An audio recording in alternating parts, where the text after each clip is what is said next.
Assalamualaikum warahmatullahi wabarakatuh. Bismillah, alhamdulillah, wala hawla wala quwata illa billah. Ashhadu an la ilaha illallah wahdahu la syarika lah, wa ashhadu anna sayyidana wa nabiyyana Muhammadan abduhu wa rasuluhu alladzi la nabiyya ba'dah. Allahumma salli ala sayyidina Muhammad wa ala ali sayyidina Muhammad, amma ba'du. Para teman-temanku sekalian, para subscriberku, para netizen yang budiman, kembali lagi kita di channel Gus Hasan Asyarif Official. Mudah-mudahan kita senantiasa berada dalam naungan rahmat dan maghfirahnya Allah Subhanahu wa ta'ala. Dimudahkan segala urusan kita, dilancarkan rezeki kita, dan diberkahi hidup kita fid dini wa dunya wal akhirah. Amin Allahumma amin. Baik teman-temanku sekalian, pada kesempatan kali ini kita akan berbicara tentang kenapa sampai detik ini pemerintah kita, tokoh-tokoh ulama kita dari kalangan Nahdlatul Ulama, juga dari kalangan Muhammadiyah, dan juga dari kalangan MUI, kok tidak segera mengambil sikap untuk memediasi riset ilmiahnya Kiai Imaduddin Usman Al-Bantani untuk dijadikan bahan diskusi ilmiah secara terbuka dan terpublikasi secara online, baik di media sosial maupun media-media resmi pemerintah, sehingga semua masyarakat Indonesia bisa menyaksikan diskusi ilmiah tersebut, agar supaya polemik ini yang tadinya berangkat dari niat untuk menyadarkan orang-orang ataupun oknum-oknum yang tidak bisa menjaga kemuliaan dan kehormatan silsilah nasabnya Kanjeng Nabi Muhammad SAW, di mana kaum Ba'alwi ini di mana-mana selalu mengaku keturunan Rasulullah, Ahlul Baitnya Nabi, nasabnya paling soheh, paling rapi pencatatan silsilahnya, dan nakobahnya diakui kredibilitasnya di seluruh dunia. Akan tetapi sikap dan perilakunya tidak mencerminkan hal yang demikian. Dan inilah salah satu pemicu di mana Kiai Imaduddin Usman Al-Bantani itu terdorong untuk melakukan penelitian silsilah nasab mereka. Adakah memang betul-betul sesuai dengan apa yang mereka akui, bahwasanya nasabnya itu paling sahih, paling rapi silsilah pencatatan nasabnya, dan nakobahnya diakui kredibilitasnya di seluruh dunia. Ternyata dari riset ilmiahnya Kiai Imad, apa yang mereka klaim selama ini tidak terbukti secara ilmiah.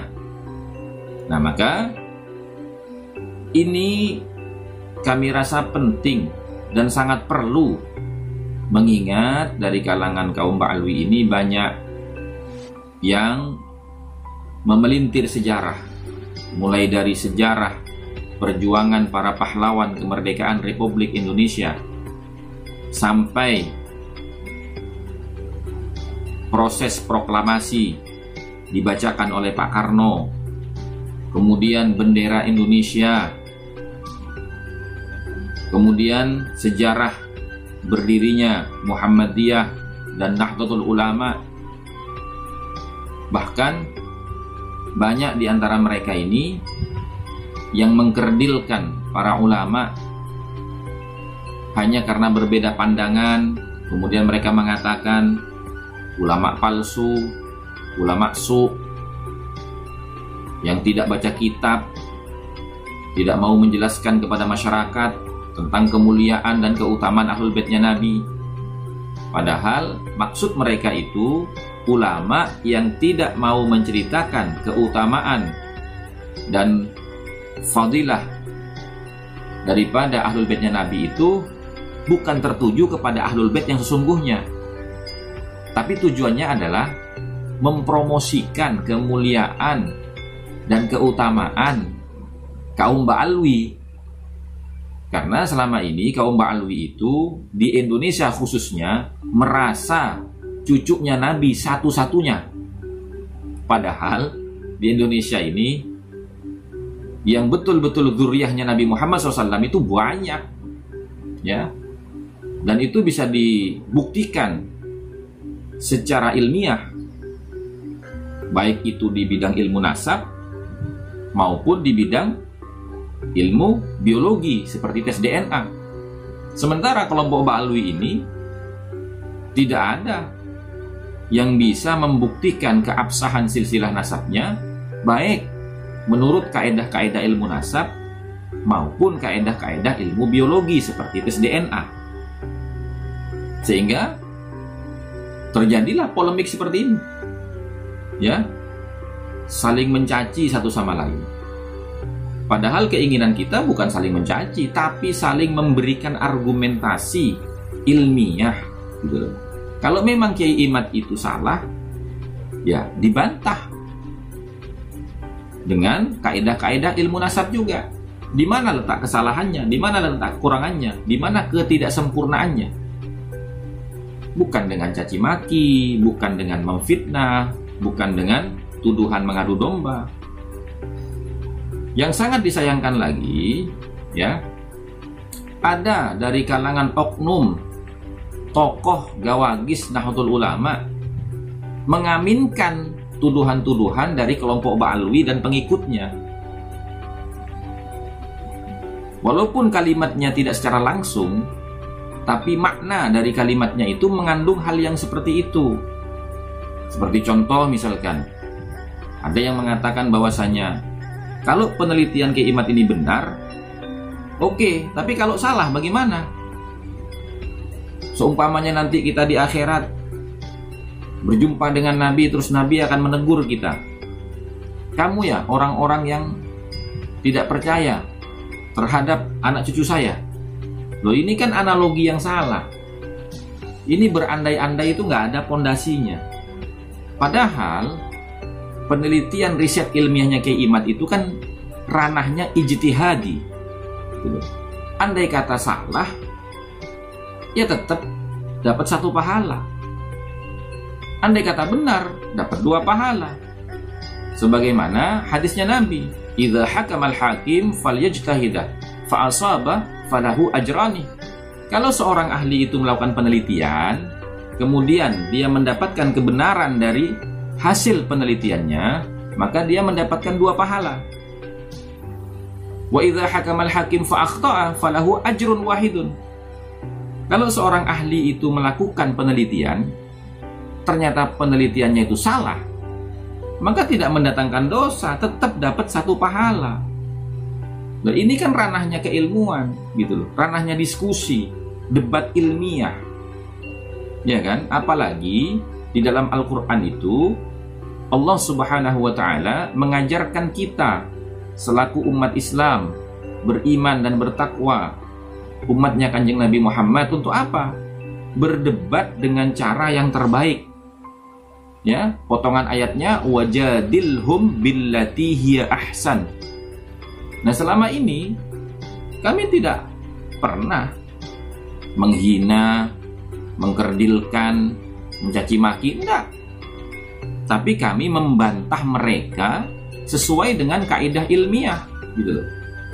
Di mana yang kami rasa salah, di mana yang kami rasa kurang tepat, di mana yang kami rasa itu adalah kebohongan yang disandarkan kepada dalil-dalil agama, itu yang kami bantah, gitu. Jadi jangan ada tuduhan-tuduhan yang tidak benar kepada kami. Kalau yang menuduh itu orang di luar Nahdlatul Ulama, ya kami tidak peduli. Tapi kalau orang Nahdlatul Ulama sendiri, bahkan tokoh Nahdlatul Ulama sendiri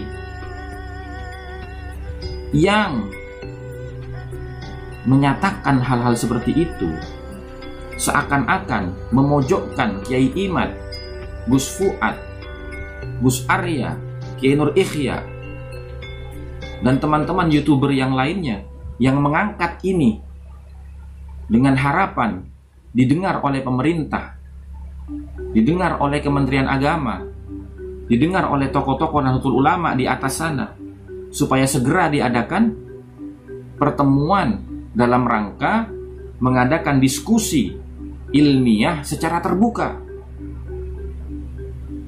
Kok malah dituduh yang aneh-aneh gitu loh. Astagfirullahaladzim gitu. Lagi pula Ba'alwi itu memang benar, nasabnya belum terkonfirmasi secara ilmiah gitu loh. Karena sampai detik ini jawaban-jawaban mereka itu tidak ilmiah gitu loh. Tidak bisa mematahkan riset ilmiahnya Kiai Imad. Lalu mau apa lagi? Kalau mereka masih mempertahankan keyakinannya sebagai zuriyahnya Nabi, ya monggo silahkan. Tapi untuk ranah keluarga, jangan dipublikasikan, jangan dijadikan alat untuk mengeksploitasi umat. Kalau masih tetap seperti itu, ya ayo adakan diskusi. Bener nggak pengakuan ente? Bisa dipertanggungjawabkan nggak secara ilmiah? Kan begitu gitu loh. Jangan narik-narik masalah kewalian, masalah ini enggak gitu loh. Saya yakin berdasarkan apa yang disampaikan oleh Imam Syafi'i yang dikutip oleh Kiai Haji Hasyim Asy'ari di dalam kitabnya Adabul Alim wal Muta'allim, di mana Imam Syafi'i itu berkata, jika para ulama yang mengamalkan ilmunya bukan bagian dari wali-walinya Allah, maka saya tidak tahu siapa itu walinya Allah.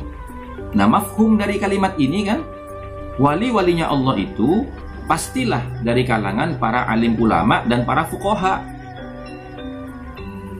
Kalau alim ulama dan fuqaha tentunya akan senang ketika diajak berdiskusi seputar ilmu, bukan malah mencaci maki. Kan begitu ya? Makanya saya tuh jadi bingung gitu loh. Kemana arahnya orang-orang ini gitu. Ya, demikian sajalah dari saya. Mudah-mudahan keluhan saya ini bisa didengar, dipertimbangkan, dan juga segera diadakan diskusi ilmiah terbuka. Walaupun saya bukan siapa-siapa, tapi mudah-mudahan dipertimbangkan dan didengar oleh para tokoh pemerintah, tokoh Nahdlatul Ulama, tokoh MUI, dan juga Muhammadiyah. Wabillahi taufiq wal hidayah, wal afu minkum, tsumma assalamu alaikum warahmatullahi wabarakatuh.